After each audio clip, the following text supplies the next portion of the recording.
주님께 영광, 주님께 영광. 다시 사신 주, 사망 권세 모두 이기시었네. 흰 옷 입은 천사 돌을 옮겼고, 누우셨던 곳은 비어 있었네. 주님께 영광, 다시 사신 주, 사망 권세 모두 이기시었네. 부활의 주님 나타나시사 두려움과 의심 물리치셨네. 주의 교회 기뻐 찬송하여라. 다시 사신 주님 죽음 이겼네.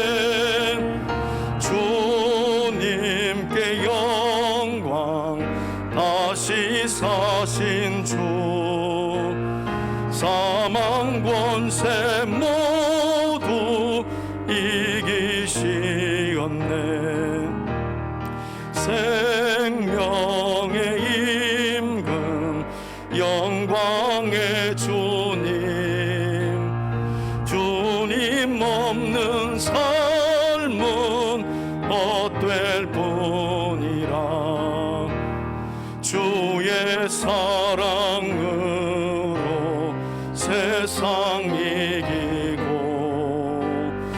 요단 건너 본향 가게 하소서.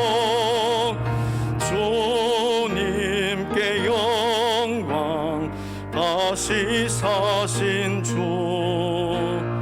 사망 권세 모두 이기시었네.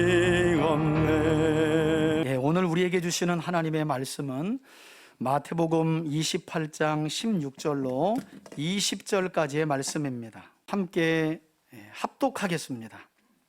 5구절이니까 합독합시다. 함께 읽습니다. 시작.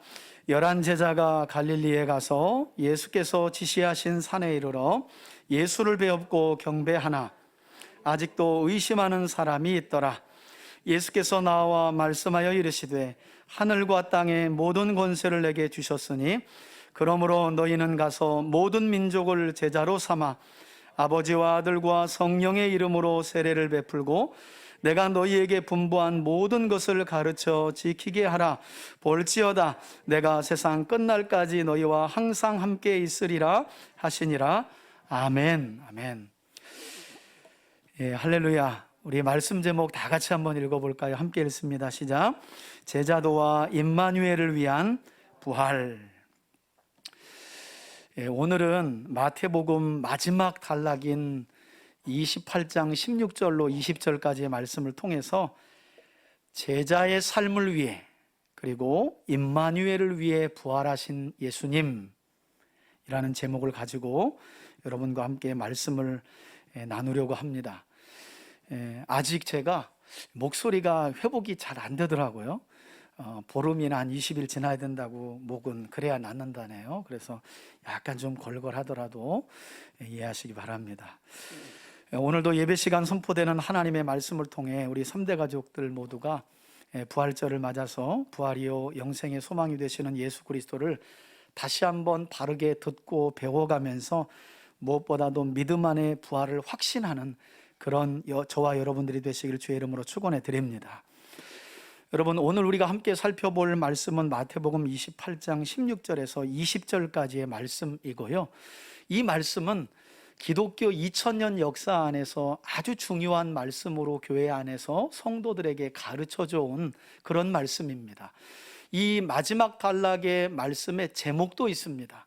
많은 분들이 또 목사님들이 이 본문을 설교할 때는 대부분 예수님의 지상대명령이다라고 하는 제목으로 이 본문을 설교하거나 또는 지상대선교명령으로 이 본문의 제목을 정하고 설교를 합니다. 그래서 많은 교회들과 또 성도들에게 이 본문은요, 한번 따라합시다. 예수님의 유언장. 예수님의 지상대명령 하면 뭔가 큰 말씀이구나라는 것은 와닿는데, 선교명령 하면 와닿는데, 유언장 하니까 또 내용이 다르죠, 그죠? 그 정도로 예수님의 유언이다라고 일컬어지고 가르쳐질 만큼 중요한 본문이 바로 오늘 마태복음 마지막 단락의 말씀입니다.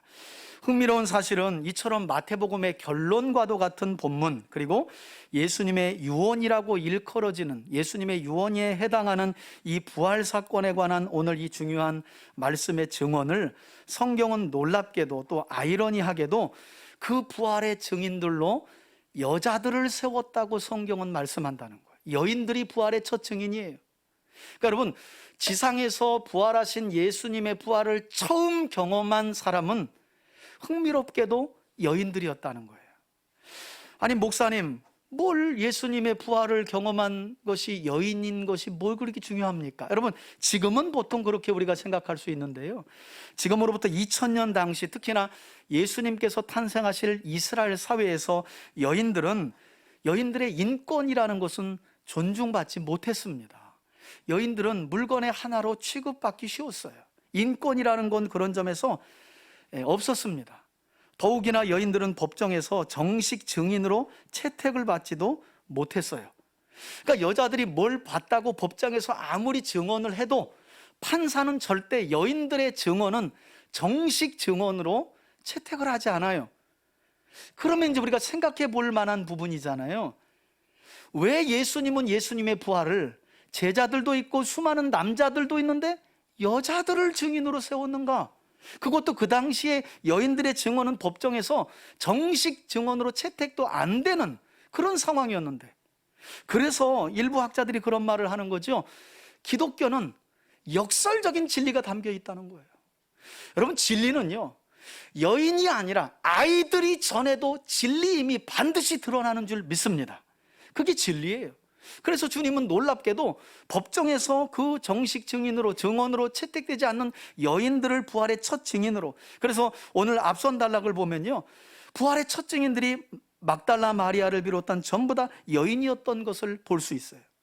이처럼 지난 기독교 2000년의 역사라는 것은 인권도 없고 증인의 자격과 지위도 부여받지 못한 연약한 여인들의 증언으로 기독교 역사가 시작되었고 교회가 시작되었고, 마침내 십자가와 부활의 복음이 온 세상에 전파되게 된 줄 믿습니다. 이게 놀라운 거예요. 그러니까 여러분, 진리라는 건요, 가릴 수 없고 숨겨둘 수 없는 거예요. 증인으로 채택받지 못하는 여인들의 증언을 가지고 주님이 2000년 동안 온 세상을 바꿔버렸어요. 뒤집어 버렸어요. 온 세상 복음을 알지 못하는 나라에 복음이 들어가고 성도들이 생겨나고 교회가 세워졌던 거죠. 특별히 오늘 본문의 말씀을 통해 우리는 수많은 구약의 예언을 완성하시고 마침내 성취하셨던 하나님의 아들이신 예수님께서 십자가에서 고난받고 죽으신 지 3일 만에, 특별히 오늘 본문이 그래요. 왜 그분이 다시 살아나셔서 부활하셨는지에 대한 이유와 목적. 오늘 오전에도 제가 우리 아이들 주일학교 가르치면서 요엘서를 함께 나눴거든요. 그래서 오늘 부활절인데 여러분 어떠세요?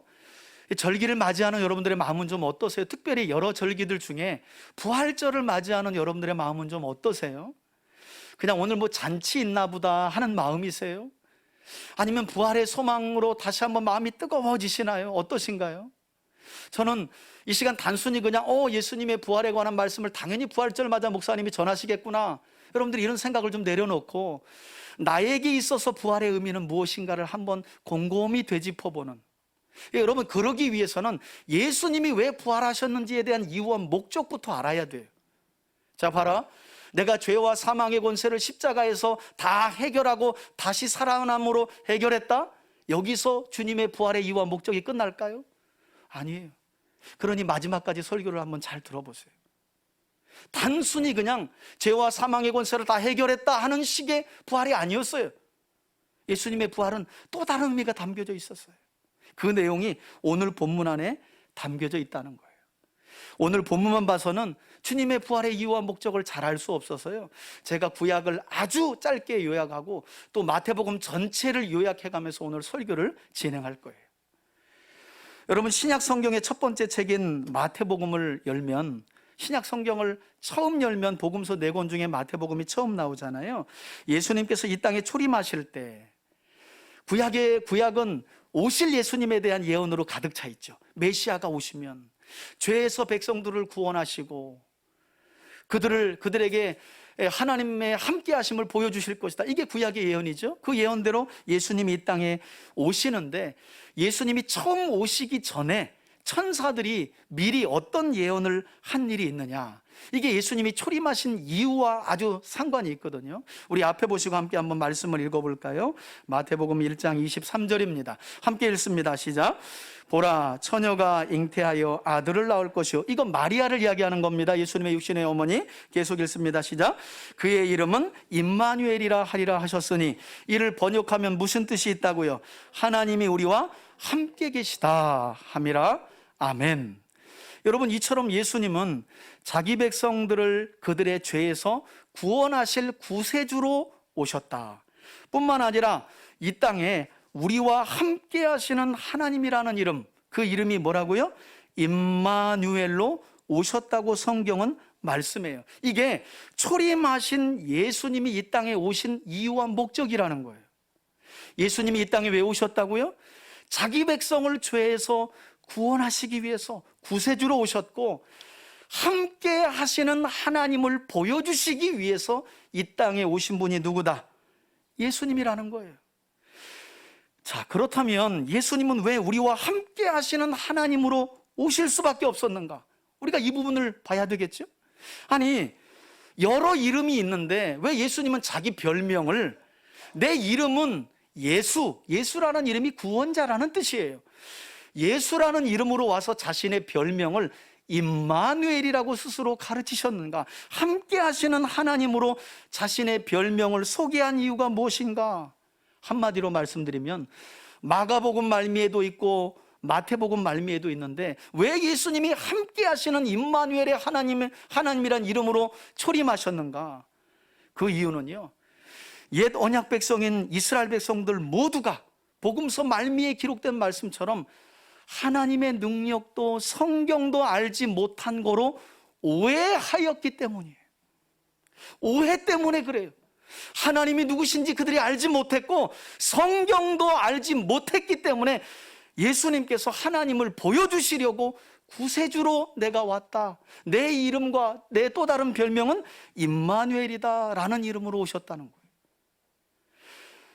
더욱이 이스라엘 백성들은 구약 역사의 시작인 여호수아서 이후에 구약의 마지막 책인 말라기 선지자 시대에 이르기까지 여러분 약 1000년 동안 하나님과 맺은, 우리 계속해서 시내산 언약 출애굽기의 말씀을 함께 살펴보고 있었잖아요.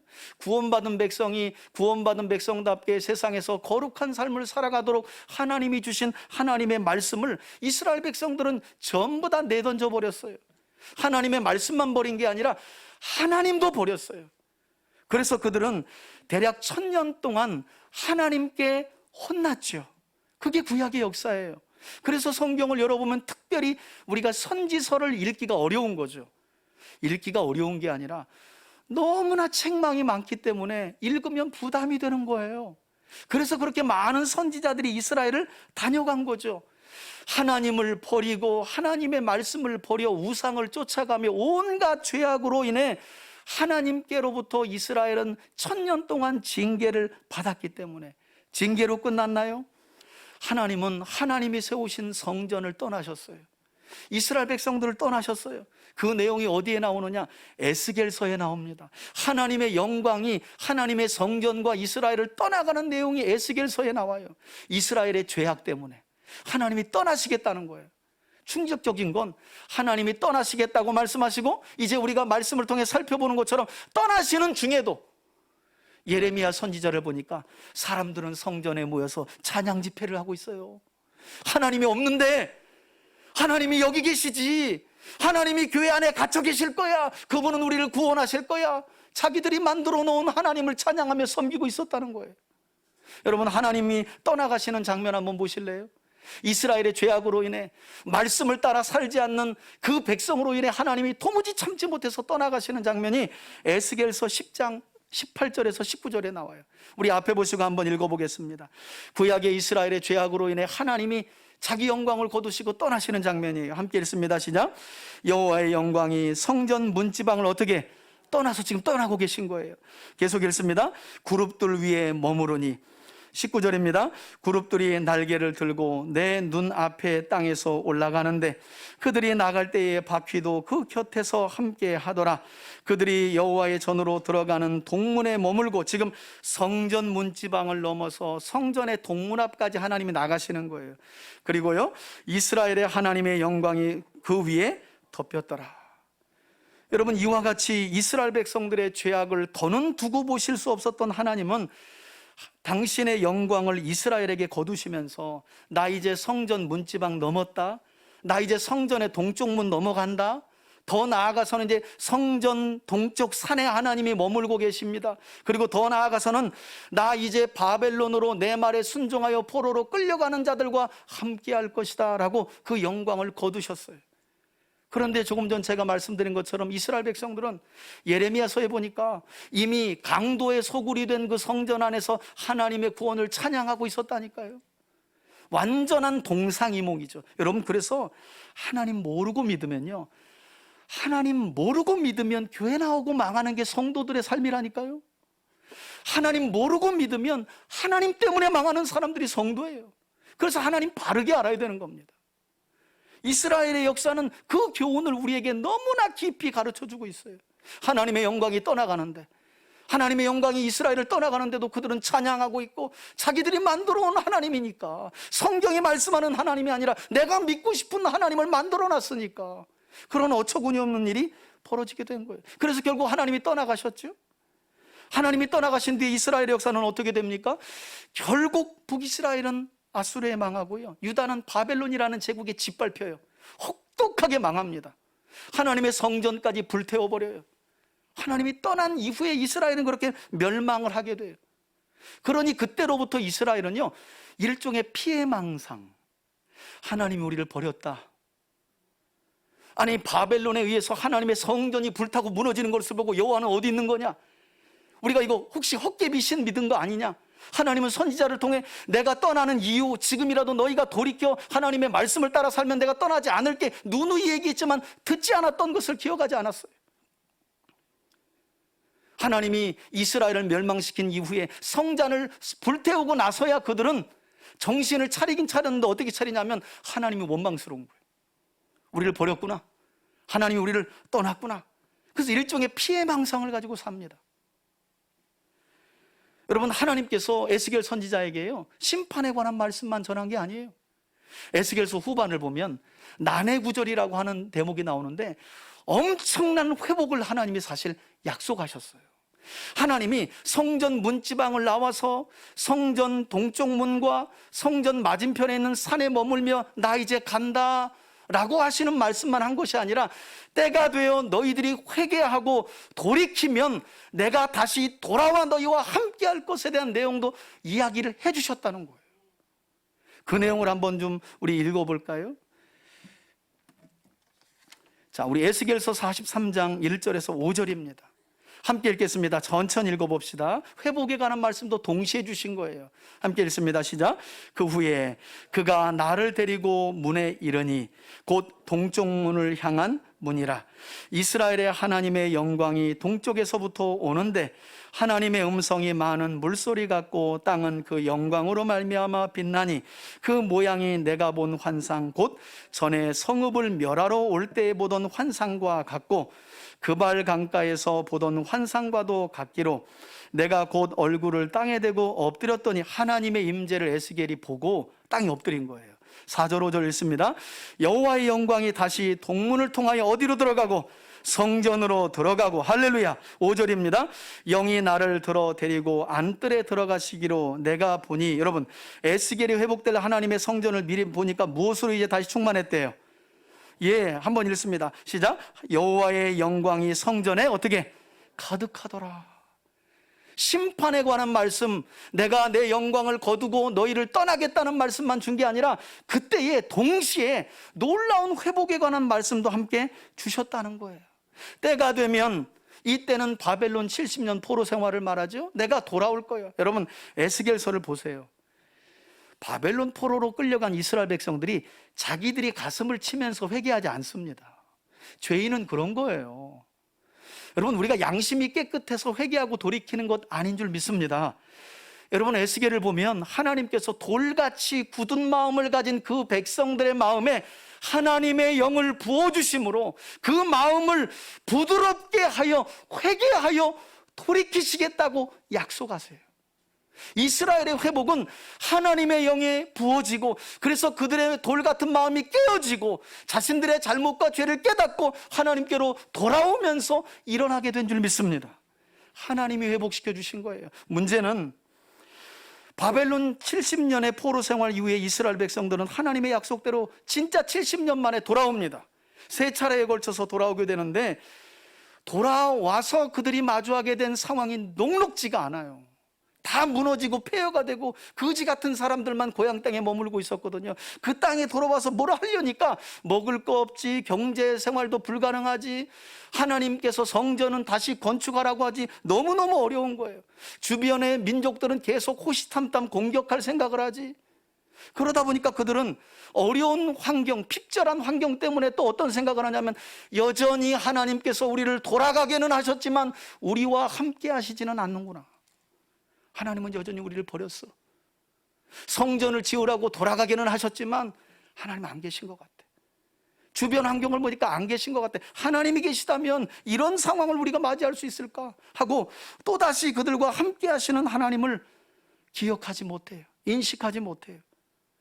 그래서 바벨론 포로에서 돌아온 지 약 130년이 지날 때 어떤 상황이 벌어지냐면, 구약 성경의 맨 마지막 책을 보니까 이스라엘이 다시금 하나님 섬기는 것을 범패스럽게 여겼다. 그래서 드려야 될 하나님께 예물도 드리지 않고 도둑질하고 저는 거 병든 거 들여가면서 됐죠 이 정도면 하나님 먹고 떨어지세요. 여러분 이때 보내진 선지자가 구약의 마지막 선지자인 말라기라는 선지자예요. 그래서 구약 성경의 마지막 책이 말라기라는 책인 거예요. 130년 만에 하나님이 말라기 선지자를 보내고 구약의 문을 닫아버려요. 이제는 안 되겠다. 안타까운 사실은 이렇게 말라기 선지자가 보내진 이후로도 이스라엘 백성들은 예수님의 오실 길을 예비했던 세례 요한이 등장하기까지 또다시 400년이라는 기간을 보내게 되는데요. 그 기간 동안 또다시 주변의 강대국들에게 긴 시간 압제를 당해요. 여러분, 압제를 당했던 이스라엘 백성들, 그들과 함께 하시는 하나님을 인식했을까요? 또 못했을까요? 못하죠. 하나님이 우리와 함께 계시다면 어떻게 저렇게 강대국들을 이어서 수백 년 동안 짓밟히고 이렇게 괴롭힘 당하게 둘까? 사실은 그들 스스로가 하나님을 떠나게 만들어 놓고 이렇게 또 하나님에 대한 원망과 불신으로 400년을 또 보내게 되는 거예요. 여러분 어떠세요? 마치 우리 모습 같지 않아요?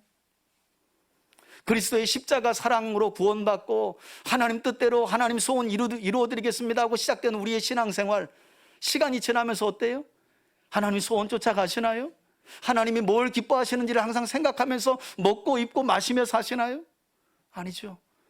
내게 유익하면 따라가고 내게 손해가 되면 따라가지 않고, 많은 경우 우리 성도들과 교회의 모습이 그렇잖아요. 목회자들도 그냥 교회 부흥된다면 성경적이든 아니든 상관없어, 다 갖다 해보는 거예요. 그냥 성경적이든 비성경적이든. 그런 시대가 오늘날 우리가 살아가는 시대예요. 이처럼 이스라엘 백성들은 긴 시간 동안 그들과 함께하고 계신 임마누엘의 하나님을 인식하지 못하며 살았던 거예요. 여러분 이렇게 이스라엘 백성들 모두가 하나님께서 자신들을 버리고 떠나가셨다는 짙은 패배감에 완전하게 사로잡혀 있을 그때, 놀랍게도 예수님은 그들을 죄에서 구원할 구세주와 여전히 하나님께서 그들을 버리지 않으시고 함께 하신다는 사실을 가르쳐 주시기 위해, 하나님이 함께 하시지 않으면 어떻게 그들이 돌아올 수 있었겠어요? 돌아와서 어떻게 성전을 건축할 수 있었겠어요?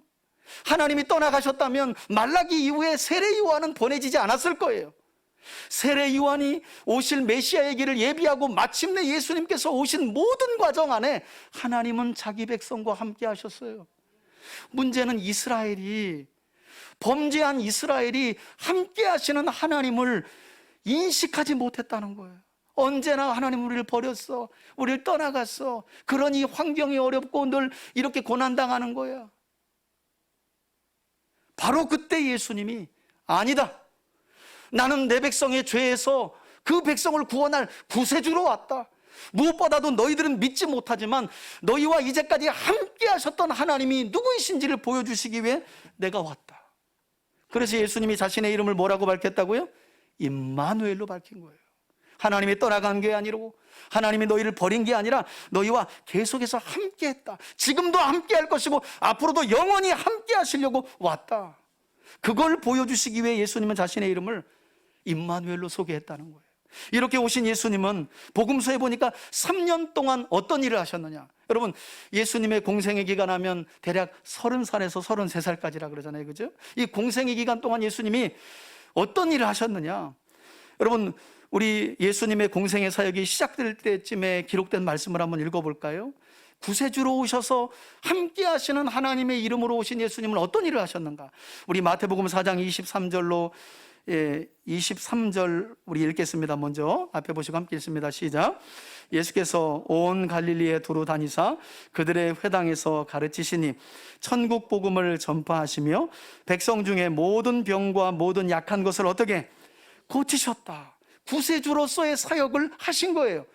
자기 백성을 죄에서 구원할 자로 왔다, 이름만 예수로 온 게 아니라 실제로 예수님은 자신의 이름값을 하셨어요. 죄인들을 구원하시기 위해서 천국 말씀을 전파하시고 가르치시고 죄 때문에 질병의 고통 중에 있는 자들의 연약함을 어떻게 고치셨다는 거예요. 이 구절이 한 군데 더 나오는데 예수님의 공생의 사역 중반쯤에 한 번 더 나와요. 우리 9장에 나와 있는 말씀 한 번 더 읽을까요? 9장 35절입니다. 시작. 예수께서 모든 도시와 마을에 두루 다니사 그들의 회당에서 가르치시며 천국 복음을 전파하시며 모든 병과 모든 약한 것을 어떻게, 여러분, 이렇게 구세주와 임마누엘의 하나님으로 오신 예수님은요, 구세주로서의 핵심 사역이라고 말할 수 있는 하나님의 말씀을 전파하고 가르치고 연약한 자들을 고쳐서 하나님 나라가 무엇인지를 명확하게 보여주셨다는 거예요.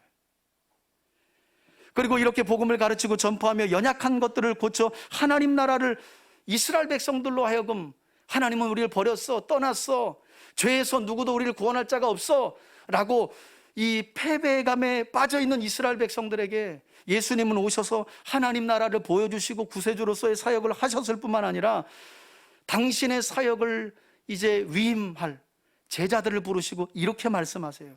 우리 마태복음 10장 1절 한번 앞에 보고 읽습니다. 시작. 예수께서 그의 12제자를 부르사 더러운 귀신을 쫓아내며 모든 병과 모든 약한 것을 고치는 권능을 주시니라. 다시 한번요. 예수님께서 구세주로서 하고 계셨던 사역을 놀랍게도 예수님은 그대로 제자들에게 위임을 해주세요.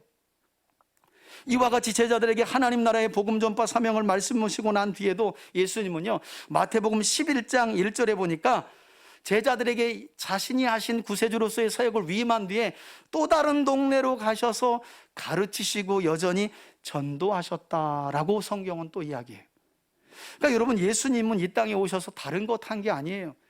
자기 백성을 죄에서 구원할 구세주로서의 사역에 충실하신 분이에요. 그래서 전파하셨고, 그래서 가르치셨고, 그래서 연약한 자들의 약함에서 그들을 구원해 주신 거예요.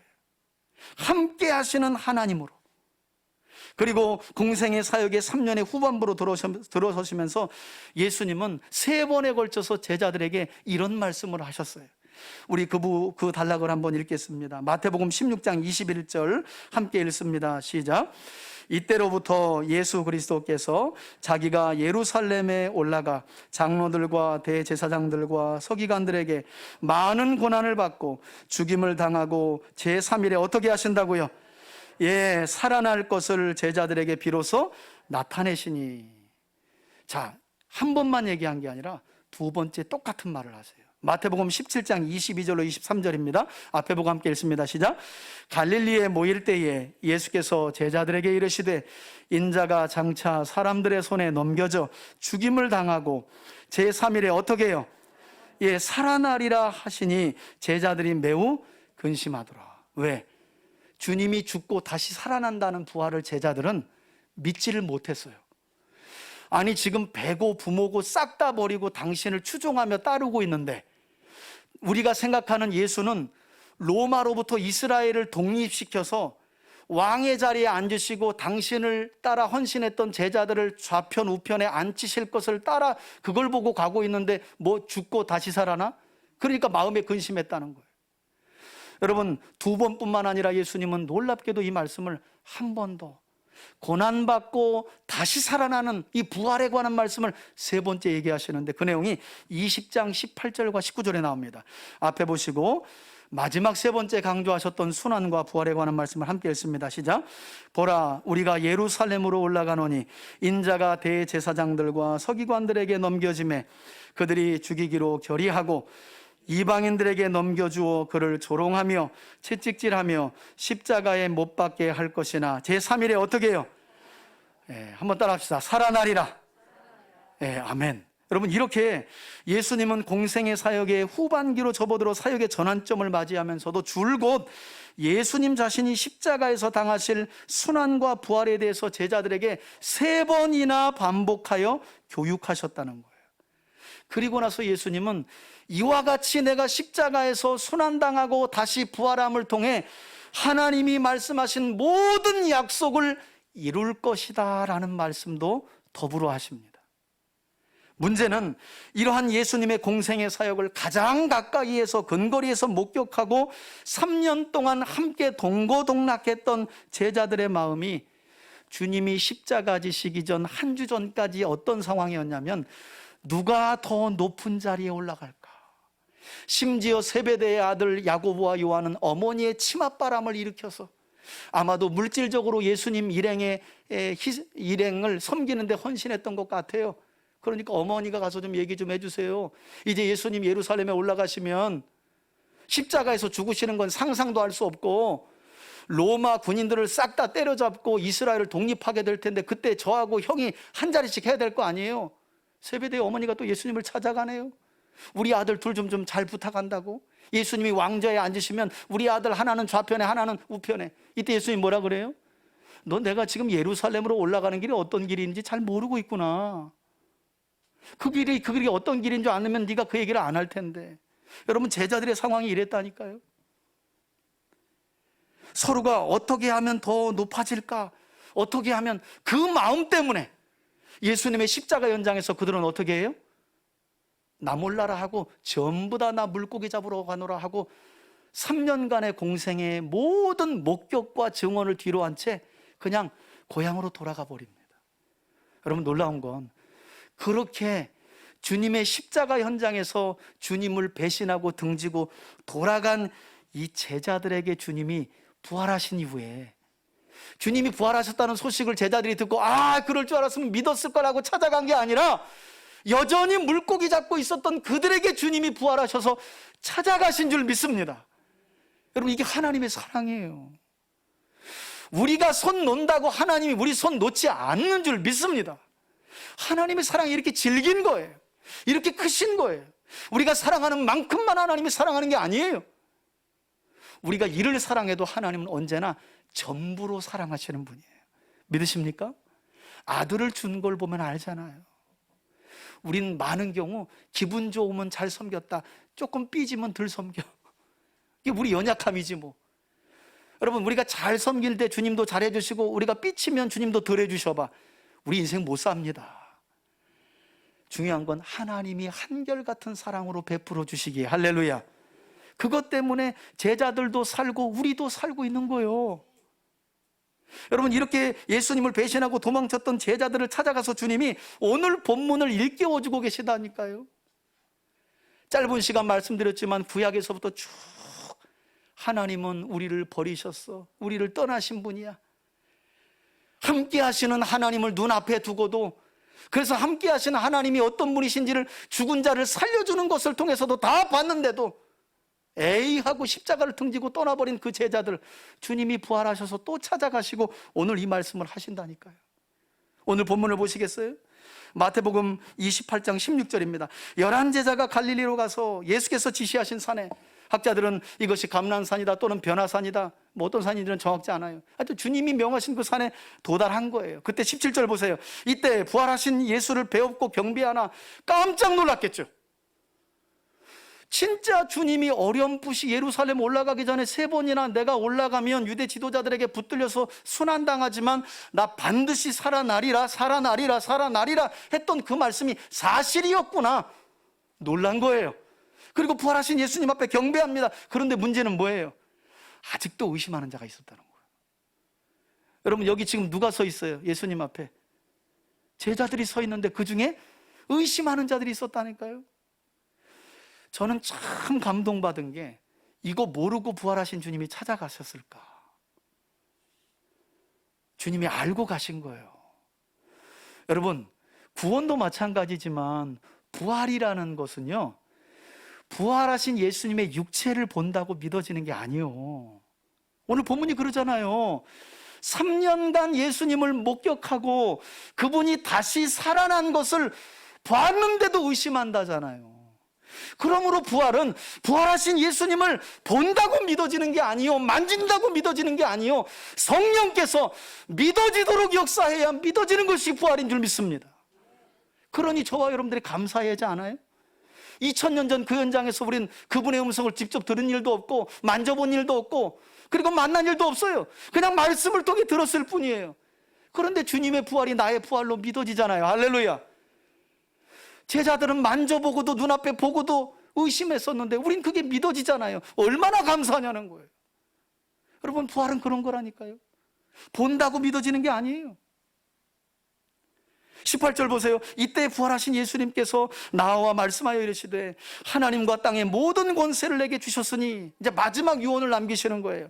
그러므로 너희는, 한번 따라 합시다. 가서 모든 민족으로 뭘 삼고 제자를 삼아 아버지와 아들과 성령의 이름으로 뭘 주고, 그래서 교회는 전도하고 전도하여 온 그리스도인들에게 하나님의 말씀을 가르쳐서 성도로 세워가며 세례를 주는 거죠.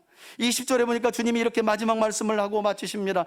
내가 너희에게 분부한 모든 것, 이거 우리에게 확대 해석하면 한번 따라합시다. 성경 66권. 성경 66권이에요. 내가 가르쳐 분부한 모든 것을 어떻게 하라고 말씀하세요?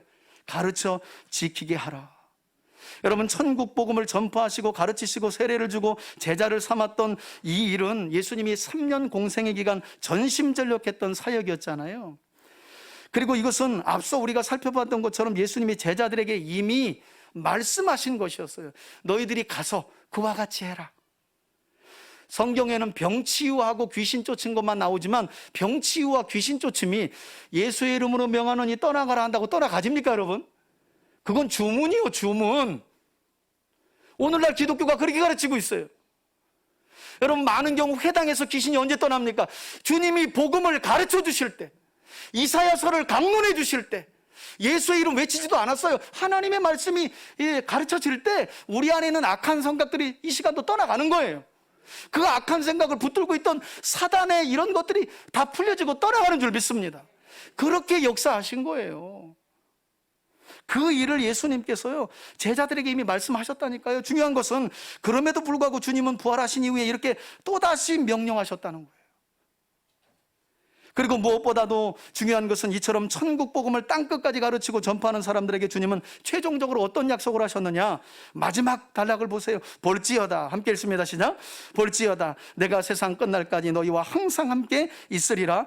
아멘. 이와 같이 부활의 증인으로 하나님의 말씀을 가지고 가서 전하고 세례 주고 가르쳐 지키게 하는 제자도의 삶을 사는 사람들과 뭘 하시겠다고요?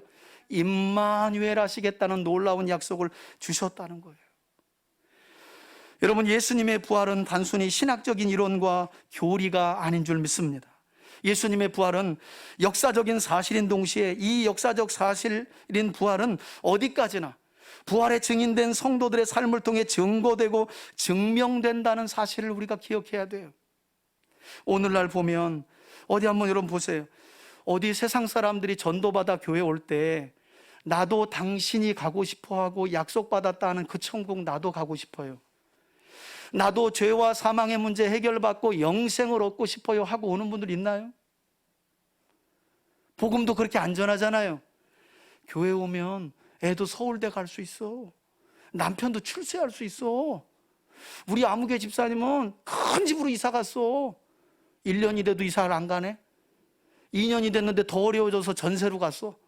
여러분, 그런 사람 교회 다니겠어요? 안 다니겠어요? 안 다니죠. 속았다 이 생각만 드는 거죠.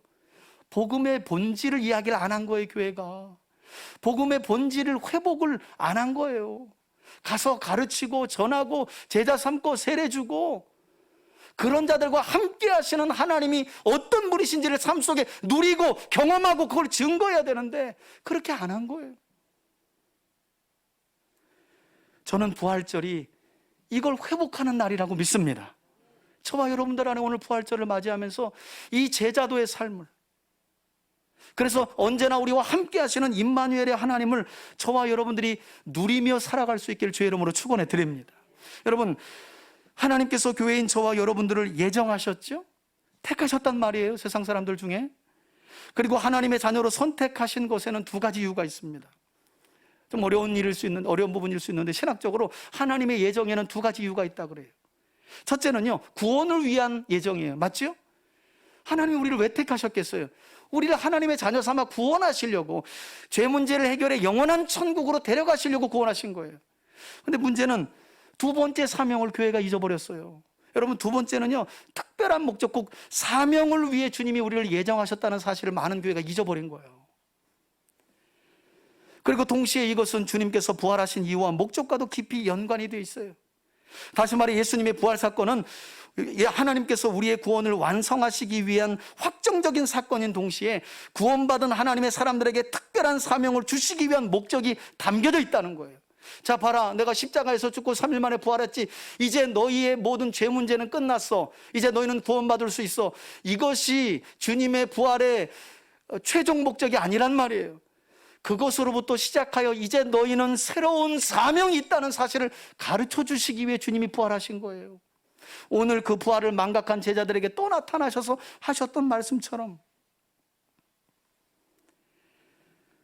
안타까운 사실은 오늘날 한국교회는 하나님의 예정뿐만 아니라 예수 그리스도의 구속사역 그리고 부활 사건마저 오로지 구원과만 연결시켜서 이해하게 하죠.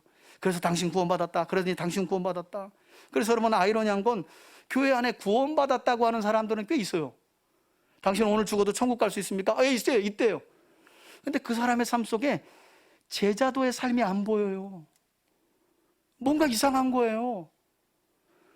구원을 약속받은 사람은 반드시 특별한 사명을 깨달아야 되거든요.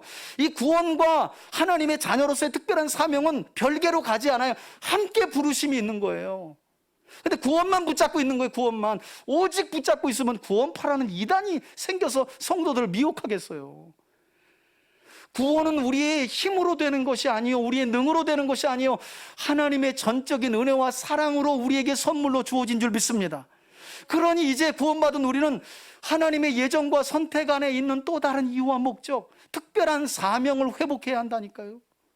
그 사명을 주님이 오늘 제자들에게 일깨워 주신 것 아니겠어요? 너희는 가서 아버지와 아들과 성령의 이름으로 세례를 베풀고 세상 끝날 때까지 내가 너희에게 분부한 모든 것, 하나님의 말씀을 어떻게 해요? 가르치게 할 뿐만 아니라 지키게 하는 이 특별한 사명을 가지고 살아라. 할렐루야. 이게 주님이 이 땅에 오신 이유요, 이 땅에 와서 사역하신 내용이요, 그걸 믿지 못하고 패배하고 돌이킨 제자들에게 다시 부활해서 찾아가서 말씀하신 이유와 목적이에요. 그것 때문에 주님이 부활하셨다는 거예요.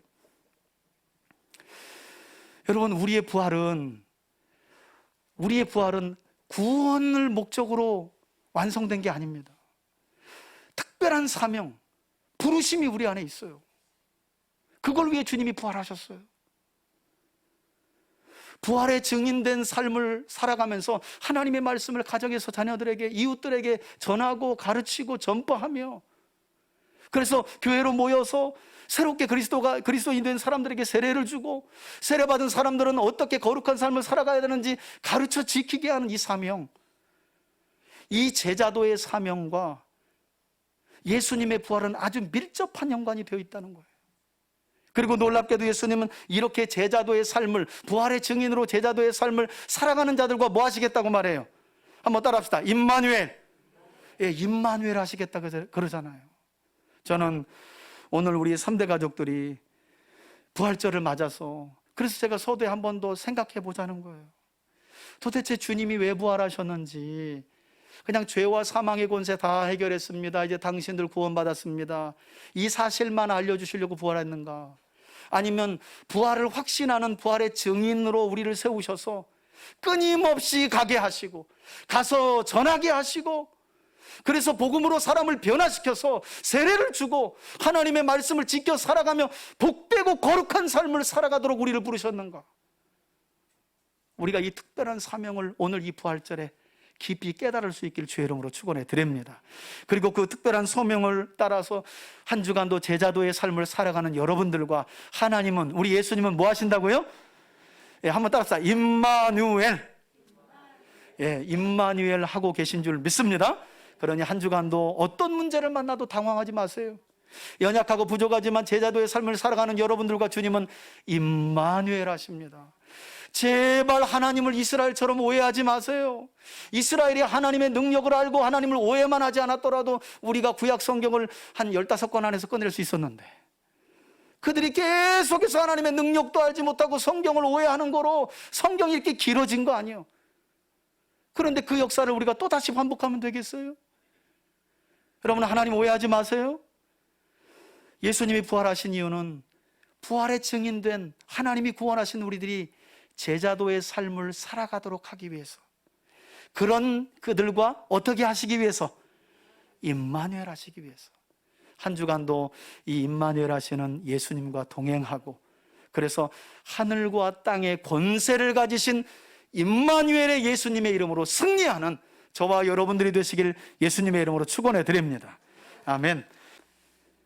이제는 우리 주 예수 그리스도의 은혜와 하나님 아버지의 사랑과 성령의 교통하심이, 주님이 부활하신 이유와 목적을 다시 한번 마음에 새기며 부활의 증인으로서 제자도의 삶을 살아가기를 결단하고, 그런 우리와 임마누엘로 함께 하시는 주님을 인식하며 살아가기를 소원하는 우리 교우들 머리머리 위에, 저들의 가정과 기업과 주님이 이 땅 위에 세우신 모든 교회들 위에, 그리고 우리 사랑하는 자녀들 위에 이제로부터 영원토록 함께 계실지어다. 아멘.